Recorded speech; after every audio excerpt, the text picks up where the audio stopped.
All right, here we go, people. Took a hot second to get that engine started.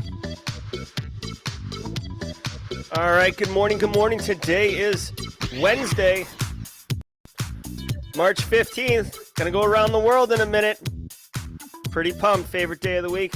Officially Wednesday. If you were here yesterday, I misspoke. I thought it was Wednesday. I was already all geeked up, ready to go world. All right, everybody. Welcome to episode number 323 of Simply Cyber's Daily Cyber Threat Briefing. I'm your host, Dr. Gerald Auger, and over the next 45 minutes, alongside Andrew Nakamura, Toasty Pops, John Har, Peter Lee, Usha412, Carrie, Alicia, Jerry, Yobani, and so many other members of the Simply Cyber community, including you, are going to be shredding the top cybersecurity news stories of the day, breaking out all the interesting bits and pieces of it. And I'll be giving my opinion and analysis, as well as many in chat will be giving their opinion and analysis on what the story means to you as a practitioner, how you can operationalize it at work in the micro or macro perspective, or if you're looking to break into the industry, you are in the right place, my friend. Simply Cyber community is supportive, inclusive, and we're all about good times in cybersecurity here. And you may not understand every single part of what we're talking about, but the goal here is to get exposure, to hear the terminology, to lean in. I guarantee you, if you show up regularly, you're going to start picking it up. You're going to start seeing trends. You're going to be more confident in interviews. You're going to know what we're talking about. And eventually, you'll be like, oh, I know exactly what we're talking about. None of this is confusing to me at all. So stay tuned. I'm looking forward to it. But before we get into it, before we go around the world, I do want to say shout out and thanks to the stream sponsors, starting with Panoptcy. Panoptcy is Panoptcy Security. They're outside of South Carolina, but they serve the entire United States. Brandon Poole's the CEO of that company. Good friend, great guy, excellent practitioner.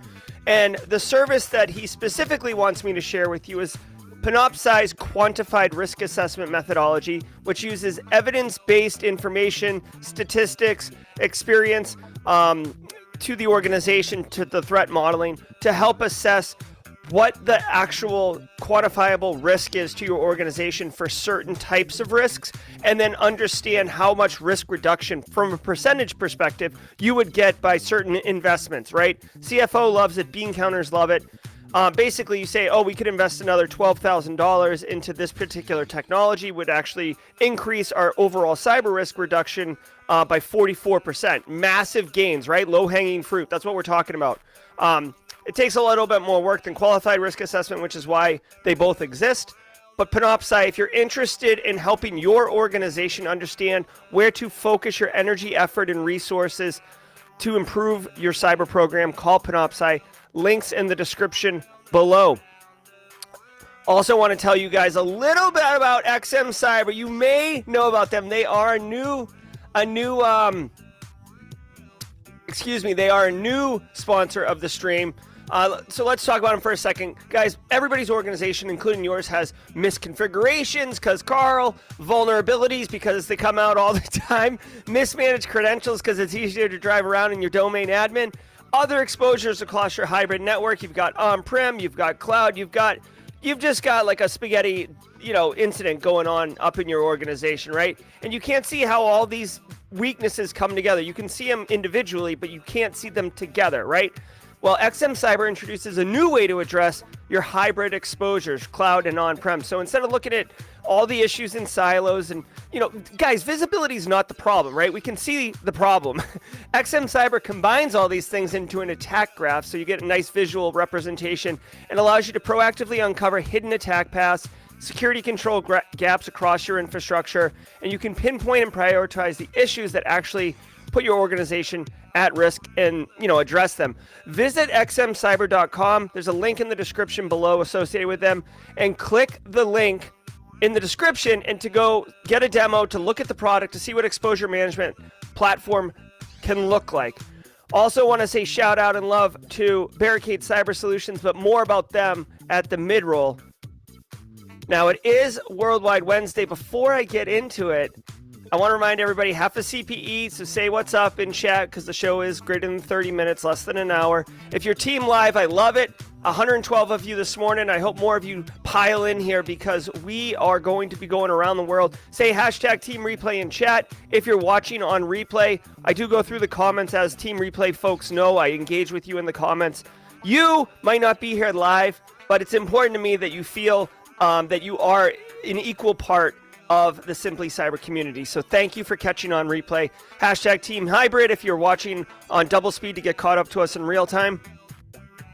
And I want to say love to hashtag Passive Observer. I've really enjoyed this initiative. If you are a lurker, if you're introverted, if you've been a little reluctant to say hello in comments, you're socially, you feel like imposter syndrome, bump that. Say what's up. All you have to say is hashtag Passive Observer, okay? And watch the Simply Cyber community wrap you in a virtual hug because networking is where it's at, and that's the first step to break the mold. Now, guys, I love me some Worldwide Wednesday. It's my favorite part of the day, of the week, and we're about to go through it. It is presented by IT Pro TV. Thank you, ACI Learning. IT Pro TV, now IT Pro from ACI Learn, the international online training solution that professionals in audit, cybersecurity, and IT turn to for binge-worthy content. Use promo code SimplyCyber30 to get 30% off your first month or your first year. Thank you so much, IT Pro, ACI Learning, for sponsoring the Worldwide Wednesday segment. Now let's do this. If you're new here and you don't know what Worldwide Wednesday is, it is where we go around the world with the Simply Cyber community. So I'm going to yell at where you at. You tell me in chat where you are. I'll mark it on the calendar, and we will see if we can do all the continents in the world in the next 2 minutes. Let's go. Where you at? Where you at? All right. Beaumont, Texas in the house. Thank you, Carrie. U.S. is online. What's up, Florida? Colorado. Love it, love it, love it. Detroit, Rock City, Afghanistan. Need help, mods. All right, Afghanistan's online. Argentina, yes, thank you, Argentina. Love it, love it, love it. Pennsylvania's in the house. Canada, I see you, Toronto. Yes, St. Kitts, I don't know where that is. UK, boom, baby. Got you online. India, thank you, India. Good to see you. New Zealand's in the house. Thank you, mods. Yeah, Massachusetts. Love that nor'easter. Stay safe, Lisa. Boom. Northern Virginia in the house. What's up, Michael Huskin? Good to see you. Greenland in the house. I see you, Thule, or oh my God. Kangarlussuaq. Yes, Chi-Town. Botswana's in the house. Botswana. Oh, where's Botswana? Boom, baby. Greenland, I know. Italy, Canada, Poland, Zimbabwe.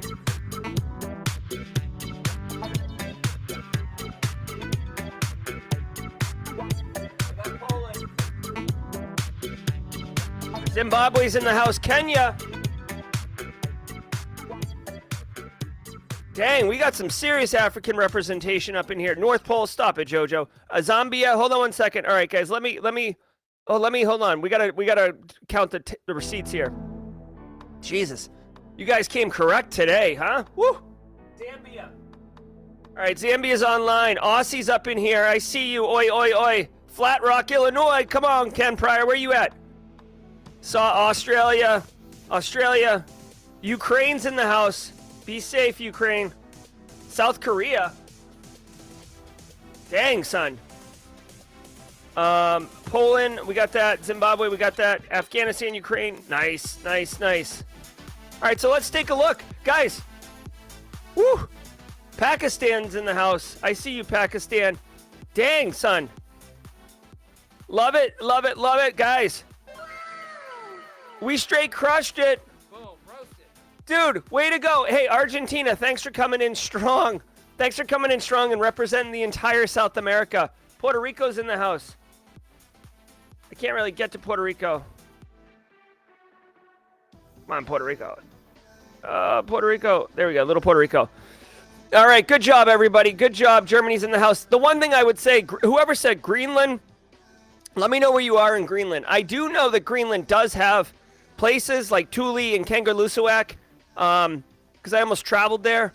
But every time I've been associated with Greenland, there weren't establishments. So where in Greenland, I'd be kind of curious if you're willing to share where they are. Mexico's in the house? Slovakia's in the house? Dang.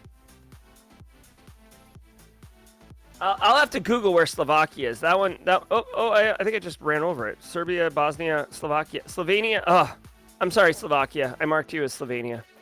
All right, guys, that's going to do it for Worldwide Wednesday. Congratulations to all of you. Thank you all. I love it when we get the entire Worldwide Wednesday mapped out. Good win for Team Simply Cyber.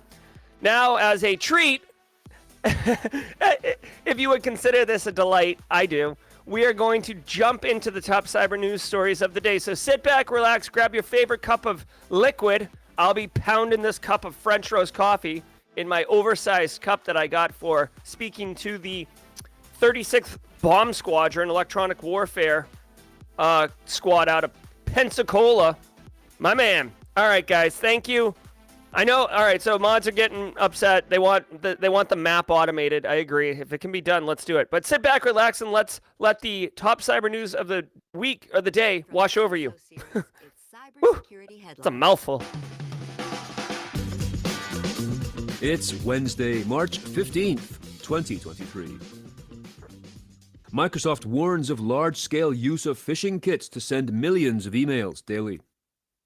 An open-source adversary-in-the-middle AITM phishing kit has found a number of takers in the cybercrime world for its ability to orchestrate attacks at scale.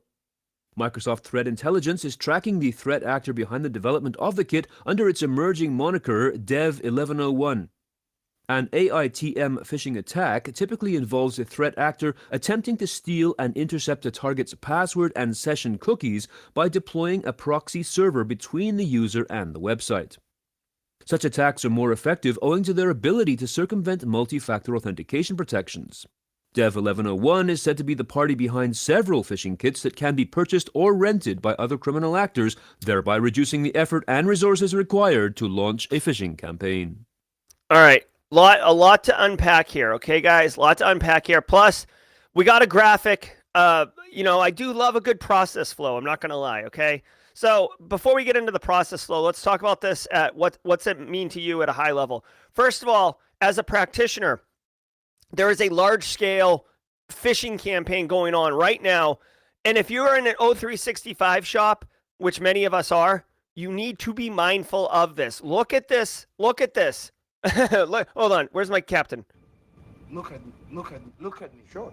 I'm the captain now. This phishing landing page is the captain now. You've got to be mindful of it. This looks exactly like it would to a legitimate user.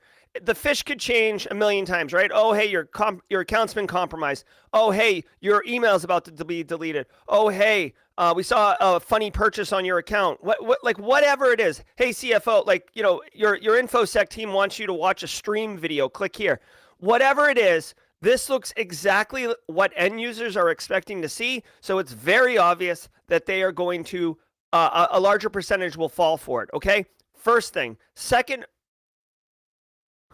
Second thing, mod chat. I got to put mod chat down. Hold on one second. The second thing that you need to know about, and this is critical because this is something that will challenge you to your very core. You might think, oh, I have MFA. I have multi-factor authentication. Jerry's always railing about multi-factor authentication. Thanks, Aid, for the sub. Jerry's always railing about multi-factor. I'm good. Let's go get tacos. No big deal. Okay, here's the deal. This particular advancement in the threat modeling does not care about your multi-factor authentication. They have solved for it. Okay, now let's go back to the graphic. So here's the deal. Okay. I get a phishing email. It says I got to log in. I type in with my username and password. Okay.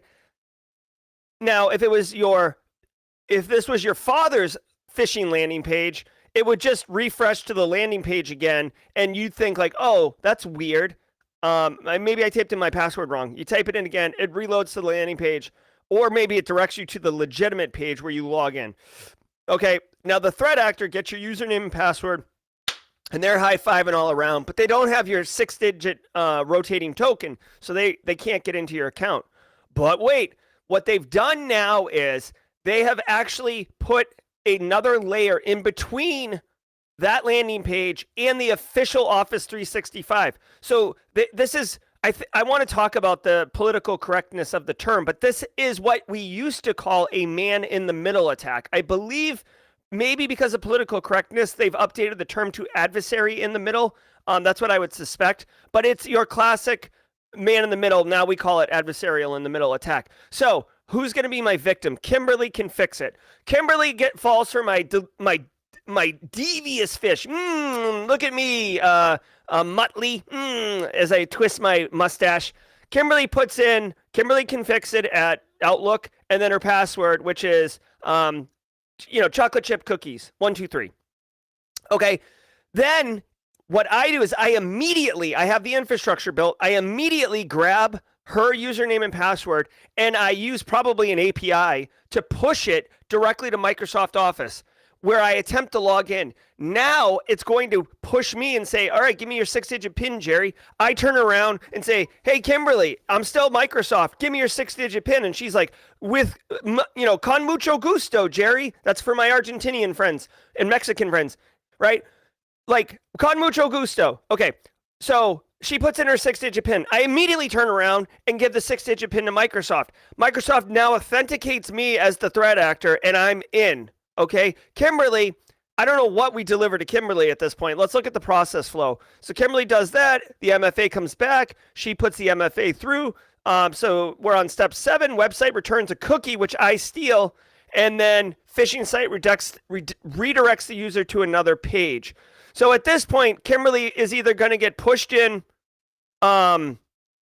Kimberly's either going to get pushed directly to Microsoft Office, or she's going to get send some kind of like error page or whatever, and whatever. But the point is, the threat actor now has the session cookie, which is authenticated, and this gets into identity and access management, which is admittedly one of my weaker areas. But it's basically like an oath token. Like when you if you log into Microsoft Office in a Google Chrome browser tab, and then you're authenticated, and you open another tab and go to like your mail or your Microsoft Excel or whatever, you don't have to authenticate again because you have this session cookie that basically asserts that you have already authenticated. And this is why session cookies expire, because that's a security control to make sure the crap like this doesn't happen.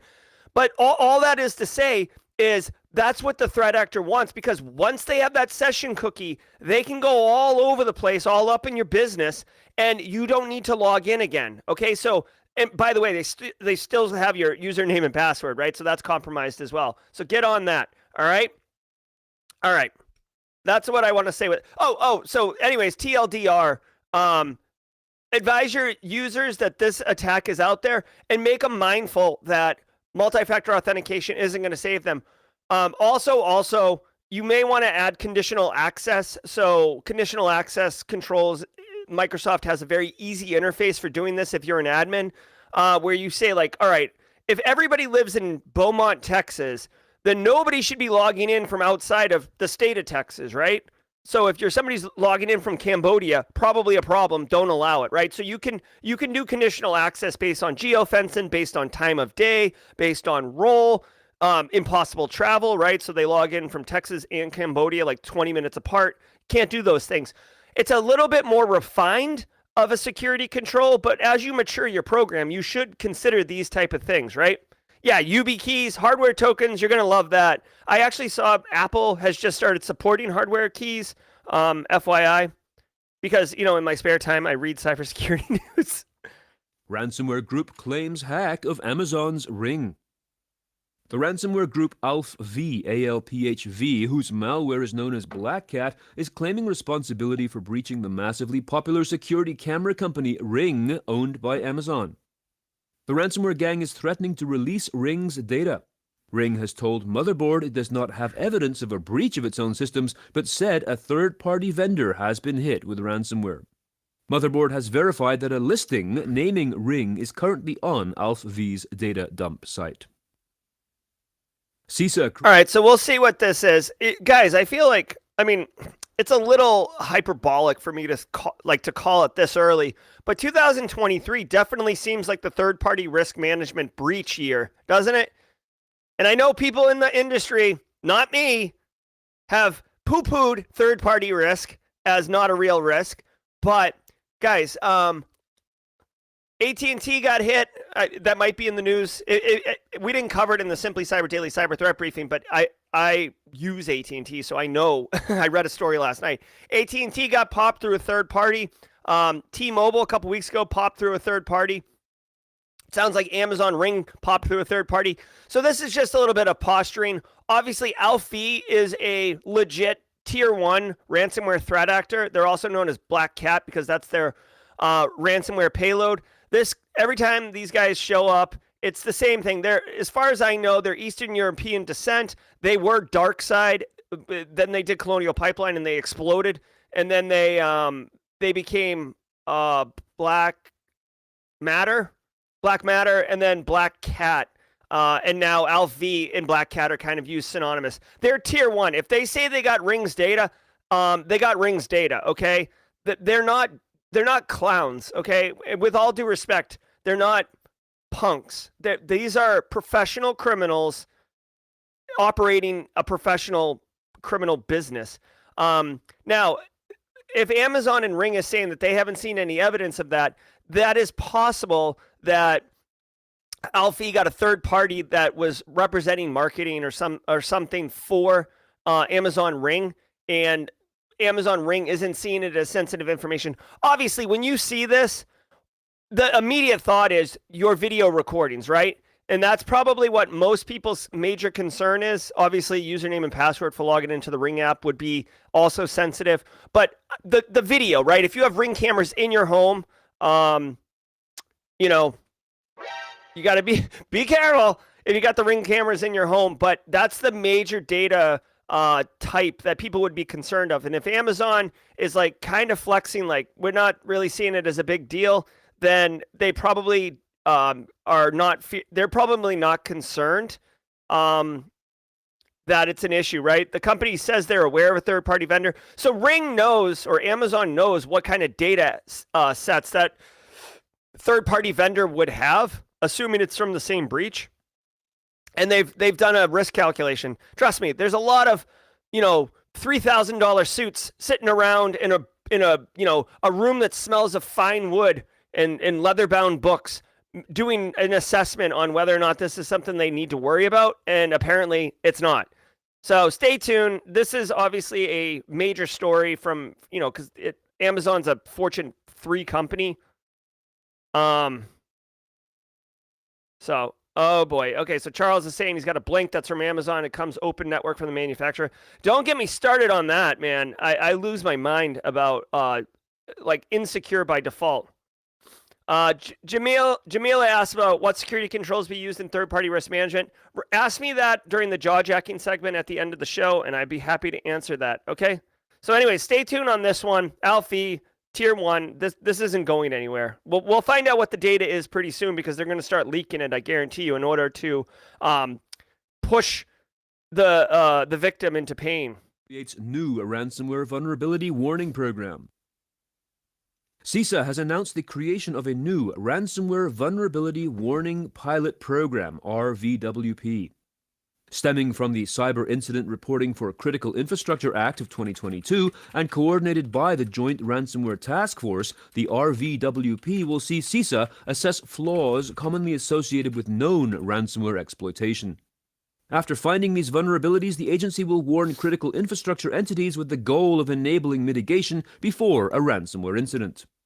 To identify entities vulnerable to the bugs, CISA will rely on various existing services, data sources, technologies, and authorities, including its Cyber Hygiene Vulnerability Scanning Service.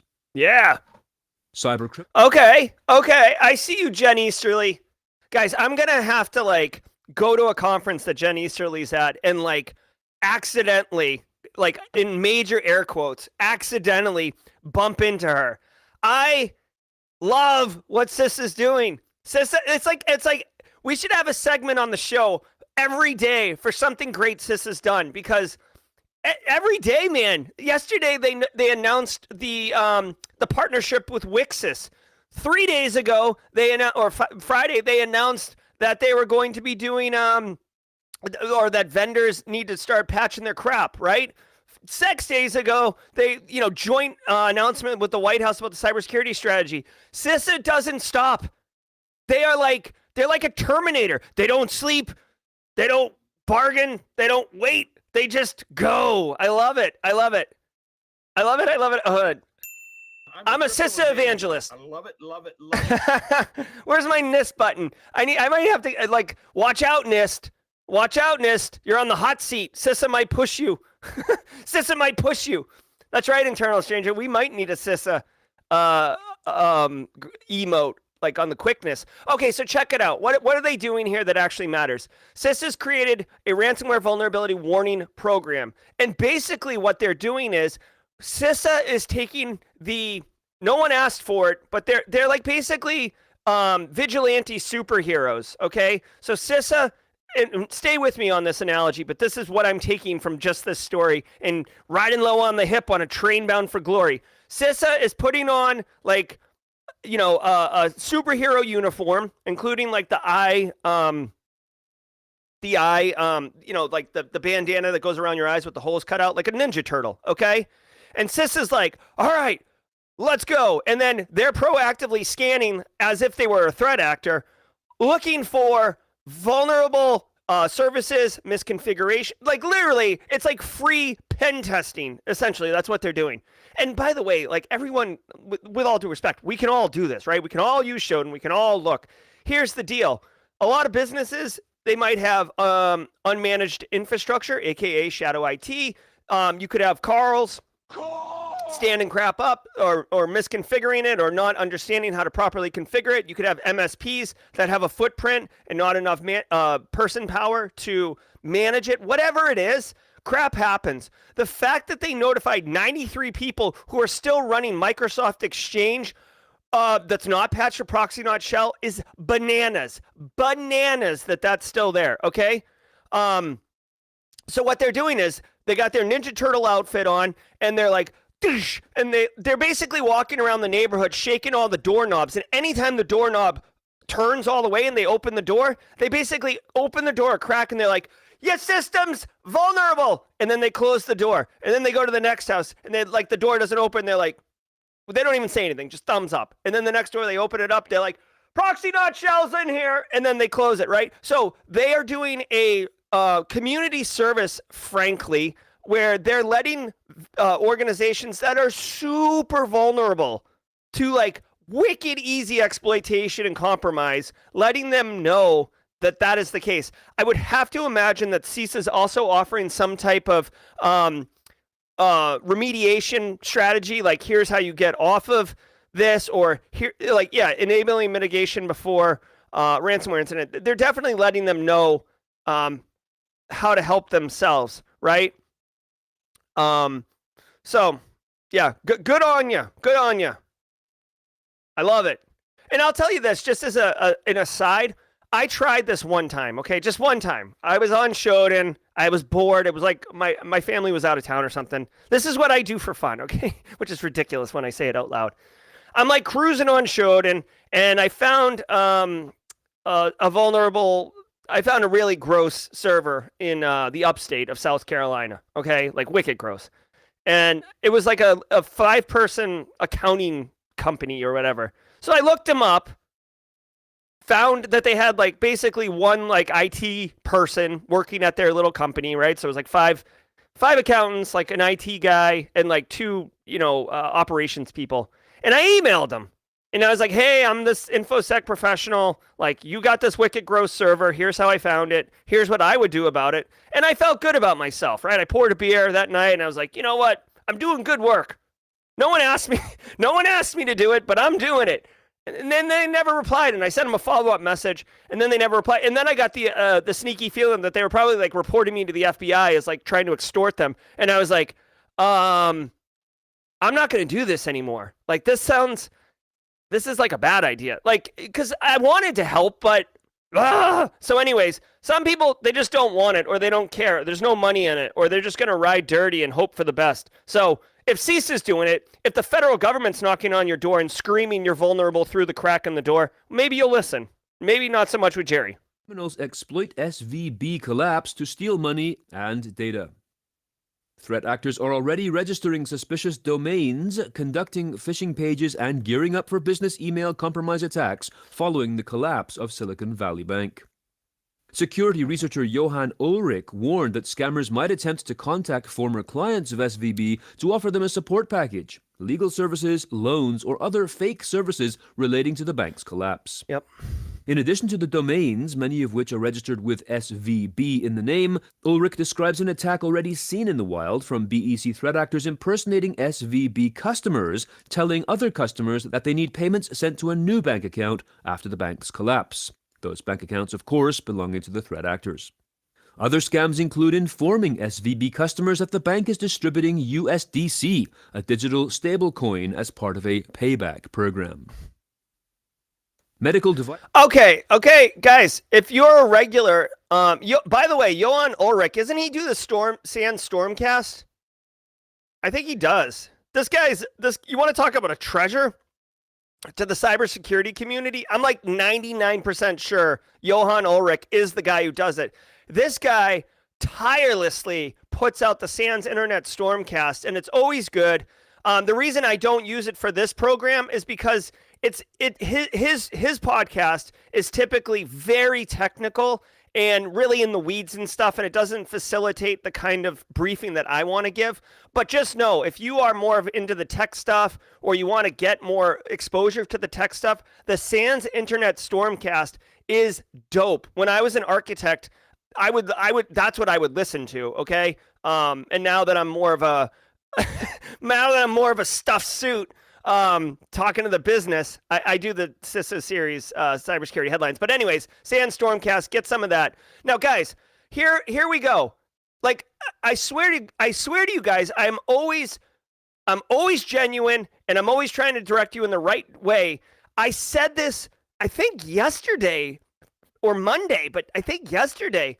This is the same freaking attack pattern. The variables change, guys. The variables change, but the attack pattern doesn't change. Major news story happens. Threat actors, use it as a phishing campaign, right? I really wish I could remember what the story was 2 days ago, but it was the same thing. And I was like, oh, it's going to be taxes in April, and then, whatever, spring break, and then Black Friday and Thanksgiving, right? Like, it's always about this. These, by the way, cyber criminals really on the ball. I wonder if they had like a sales kickoff meeting down in the Cayman Islands where they're like, yes, look at these banks collapse, guys. We've got a great strategy for Q2 around compromising end users with these 3 different, guiding principles of attack. We're going to pretend to help them to get their money back and to, be in their best interest. These are our 3 core values for compromising and victimizing individuals. So instantly, SVP implodes over the weekend. And look at the name of domain name registrations from just 3 days ago. Okay? This bank collapsed in 48 hours, Thursday and Friday. And by Sunday, there were 50 plus new suspicious domain registrations. And you might be like, what kind of domains, Jerry? Well, like svp-customerservice.com or svp-we get you your money back, right? .com. Oh. Yeah, I thought I had clipped that. Anyways, it's our money and we want it now. Anyways, long story short, threat actors are going to do this. This is why we have to be vigilant as practitioners and as individuals and to educate our end users. Now, I will say that the collapse of the SVB bank is really not going to hurt too many individuals like me and you. But a lot of investors, angel investors, wicked wealthy people, tech startups, they are the ones who are most impacted by the SVB. So if you work at one of these organizations or you're hooked in educating them, maybe you're a consultant for some of these organizations, let them know that this is happening because, dude, nothing is worse than getting punched in the midsection by losing a lot of your money, right? And then falling immediately for a phishing campaign and getting punched in the stomach again, right? Like, that would suck major. So just be mindful of that. Yeah, James Randolph. Yeah, if SVP is going to offer you $10 million in Best Buy gift cards, that should ring an alarm, right? So, all right, let's go. They don't have a mid roll today, so we're hand jamming a mid roll. So let's do the mid roll. We got a lot to cover, y'all. All right, I do want to thank all of you for being here. If you're getting educational value, entertainment value, please take a hot minute and hit that like button. It helps other people who enjoy cybersecurity content, either for business, for pleasure, for getting into the industry.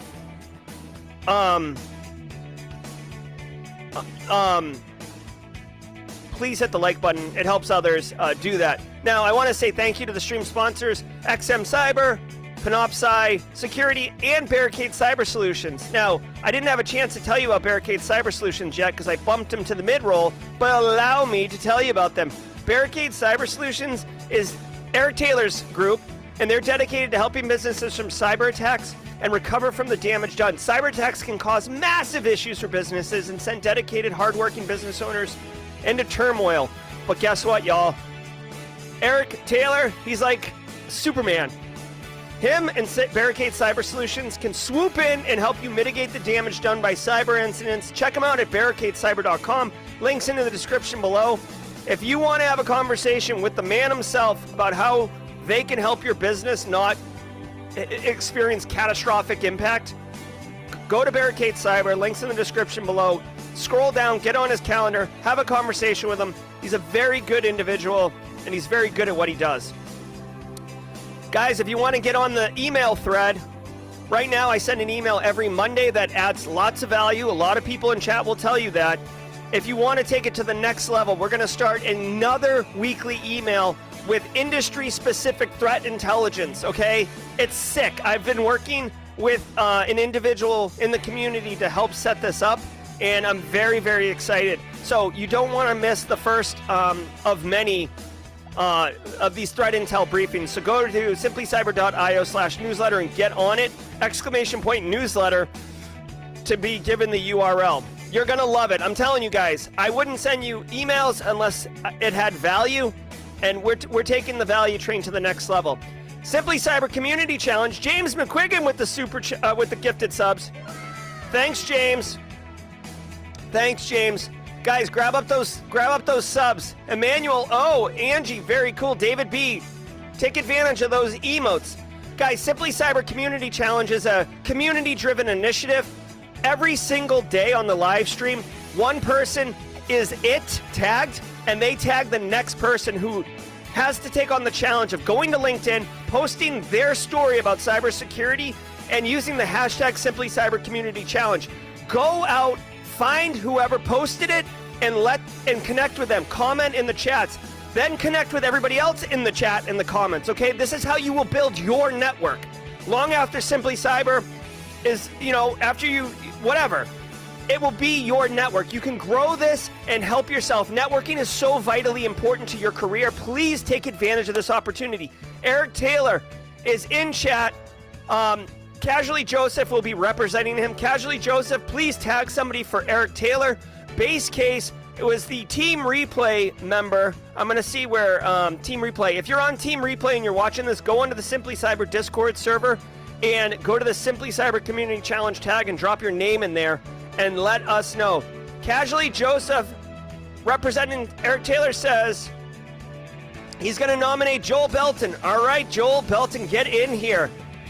Guys, look for Joel Belton's LinkedIn post on LinkedIn and connect with him and all of those in the chat. Thanks again to James McQuiggan. All right, Joel Belton's got it.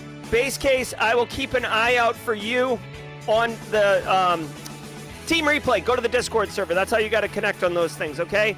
Guys, let me know in chat what your thoughts are of the Simply Cyber Community Challenge. I've seen a ton of value from it. I've connected with new people myself. I've seen people stepping out of their comfort zone. Love it. All right, let's get back into the news. Thanks, everybody. You guys are great. This giant says cyber attack leaked sensitive data of 1 million people. Massachusetts-based medical device maker Zoll, Z-O-L-L, said a cyber attack in January exposed the sensitive information of more than 1 million people. In documents provided to Maine's Attorney General, Zoll representatives said the incident started on January 28th when they detected unusual activity on their internal network. The company added that information was accessed on February 2nd. Quote, information that may have been disclosed includes your name, address, date of birth, and social security number. It may also be inferred that you used or were considered for use of a Zoll product, the company told victims. Zoll produces a range of devices including defibrillation and monitoring tools, as well as devices for circulation and CPR feedback, data management, therapeutic temperature management, and ventilation. All right, so interesting. The story refers to a 2018 breach as well, where they sued Barricade Networks for basically a sloppy job during a IT migration project. This isn't good, guys. So Zoll is a medical device manufacturer, and basically people's PII got compromised. Which, by the way, this totally sucks. Like, and hey, get ready, Marcus Seiler, for your. We take your privacy and security very seriously. Here's 2 years of identity theft protection. Thanks. Also, expect a lawyer for a class action lawsuit to contact you, and then you get a check for like 32 cents in 4 years. Like, it's just gross. Like I get that you can't secure all the things, okay? I get you can't secure all the things, but like when I see stuff like this, it's gross. Plus, like, why is Zoll, a medical device manufacturer, storing social security numbers? Maybe you have to vet someone, but like, what are you doing with their social afterwards? Like, why is that out there? Why is that in the database, not encrypted? Why are you storing it in the first place? Date of birth. Like, what are we doing here? And I get, like, I'm almost apathetic at this point because, like, date of birth and social, like, my date of birth and social has been dropped in so many data breaches that it's not even sensitive information anymore, basically, right? Like, it's tainted because I can't reissue my date of birth, and it really stinks. But guys, I worked in the healthcare space for 6 or 7 years, whatever it was. And I worked with medical device manufacturers. And I'm telling you guys, first of all, Kimberly, great cash, homie. They are making bank. They are making so much bank, it's ridiculous. And the one thing that they don't want is InfoSec people mucking around in their devices, right? Because they get an FDA certified, thing of like, here's our device and here's how it works. And they don't want to mess with that because that certification is how they can sell their product, and also they can't sell it without it. So they're very reluctant. In fact, the FDA had to come out in like 2015 or 16 and like issue an edict that you could patch the operating system and that would not invalidate the certification, because medical device manufacturers be like, hell no, I'm not patching that. I'm not upgrading from XP. You'll break our certification. So in this particular breach is actually about their back-end IT infrastructure, not about the medical devices themselves. I'm just saying, I've dealt with a lot of medical device manufacturers, and, I've still got a rash. Meta to cut 10,000 jobs in second layoffs. This announcement makes Meta the first big tech company to announce a second round of mass layoffs as the industry braces for a deep economic downturn. The widely anticipated job cuts are part of a restructuring that will see the company scrap hiring plans for 5,000 openings, kill off lower priority projects, and flatten layers of middle management. Meta will also ask many managers to become individual contributors while eliminating non-engineering roles, automating more functions, and at least partially reversing a commitment to remote-first work. All right, so I won't spend a ton of time on this, especially for the sake of time, since it's 8:46 already, but Meta cutting another 10,000 jobs. Okay, they just laid off 10,000 people not too long ago. There's a lot going on here. First of all, Meta, Zuckerberg, he banked heavily on Metaverse, and that seems to be imploding. On top of that, the tech sector is suffering substantially from a kind of revenue, like the recession's hitting them hard. The Silicon Valley Bank, it's kind of a perfect storm right now. Not that like the Silicon Valley Bank thing did not result in Meta cutting these 10,000 jobs. There's no doubt that Meta's been talking at the higher levels for a month or two about this round of layoffs. You don't do this at that level of business and not have a plan on how to execute, right? So I also read one individual on LinkedIn. She did not sign the the severance package letter, so she didn't get paid. But because of that, she was able to speak publicly. And she said she got hired like 9 months ago, and she's done nothing. Like literally, Meta hired tons of engineers to just hoard them, like she said, like Pokemon cards, to prevent them from going to work at competitors like Amazon and Google and stuff like that, or MySpace or wherever. But like the whole thing is they weren't even doing any work, so it becomes very easy to fire them. Also, by the way, when I think it's funny that they just slid in the fact that they're going to start pushing return to office, right? Like, oh, hey, like we're going to fire you unless you return to the office. Like the employer now has the leverage back after a brief hiatus of the employee having leverage. So it's not good. This is indicative of an overinvestment in staff in a metaverse strategy by Facebook or Meta that fails or is failing. So guys, buckle up. Yeah, I did say MySpace. I'm inclusive here. You've got mail. UK's largest state boarding school announces sophisticated cyber attack. Wymondham College, the largest state boarding school in the United Kingdom, announced on Tuesday that it had been hit by a sophisticated cyber attack.